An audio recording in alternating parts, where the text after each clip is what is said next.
petite story time. Je me suis rendu compte donc en montant le vlog numéro 2 que vous n'avez pas la suite de mes péripéties, savoir si oui ou non j'ai réussi à rentrer dans mon logement, donc dans mon appartement. Il se trouve que avec les températures qu'il y avait ce soir-là, c'est-à-dire très froid, il devait faire -3, -4 degrés, mon téléphone n'était pas vraiment habitué à ces températures-là. Il s'est éteint, littéralement, plus de batterie. Il me restait pourtant plus de 30% de batterie, mais rien à faire, donc impossible de le rallumer.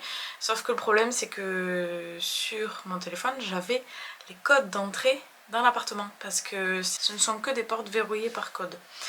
De ce fait, je n'avais plus ces codes parce que ça faisait un jour que j'étais là et j'avais oublié de les noter, je les avais sur le téléphone, donc je me disais que c'était suffisant. C'était pas suffisant. Et au final, je me suis retrouvée dehors, par je ne sais quel miracle.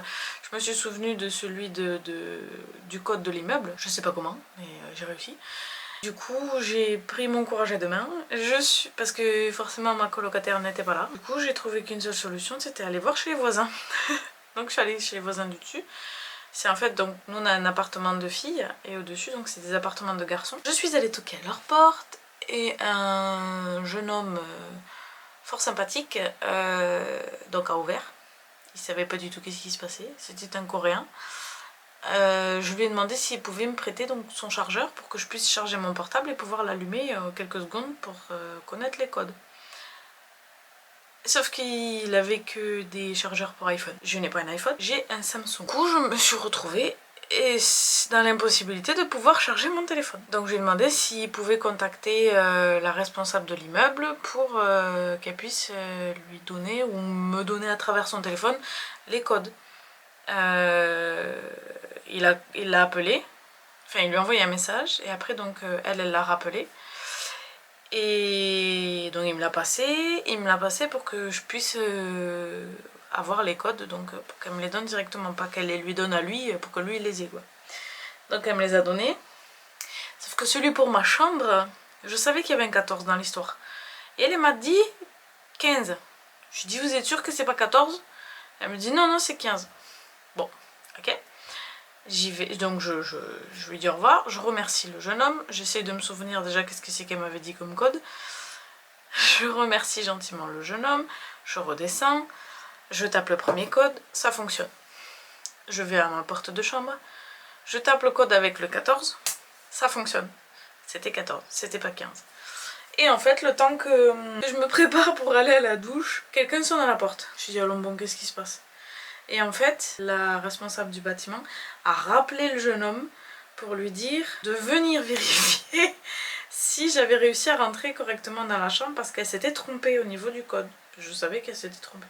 Sauf que moi, j'allais pas lui ouvrir en serviette au jeune. Donc je suis à l'interphone, je lui ai dit que oui, c'était bon, etc. Et donc voilà comment s'est terminée l'histoire avec le voisin du dessus. Et mes aventures en Corée commençaient bien. C'était le deuxième jour. Pour l'instant, il s'est rien passé de plus.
Salut! Alors aujourd'hui on est allé avec des amis, donc Maxine et Lucille. On est parti se faire vacciner donc pour la 3e dose de Pfizer. Et du coup ça s'est très bien passé. On est allé se faire vacciner chez un ophtalmo qui a été très gentil. En 10 minutes on a rempli des papiers, puis tout ça on a attendu un petit peu et il nous a fait ça en 20 secondes. Et après on a attendu les dernières 10 minutes pour voir si on avait des effets secondaires. Une fois qu'on a eu ça, on nous a donné le papier attestant donc on avait eu les 3 vaccins. Et donc c'est ce papier en fait qu'on va présenter dans les restaurants, dans les bars, etc. lorsqu'on va s'asseoir. Pour pouvoir rester en fait, pour justifier qu'on a été vacciné. Parce que donc tous les Coréens peuvent utiliser l'application Couve.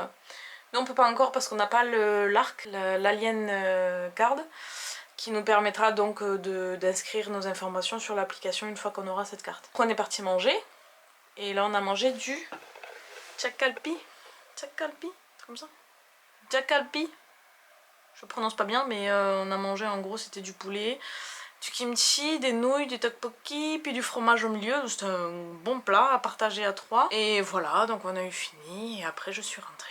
Cet après-midi, je vais travailler sur ma présentation que je dois faire pour mercredi. Ah oui, aujourd'hui, qu'est-ce qu'il fait froid. Il y a un vent à décorner les cocus, comme on dit. Mais un vent pas possible, et puis il est gelé. On a l'impression qu'il fait moins 8000.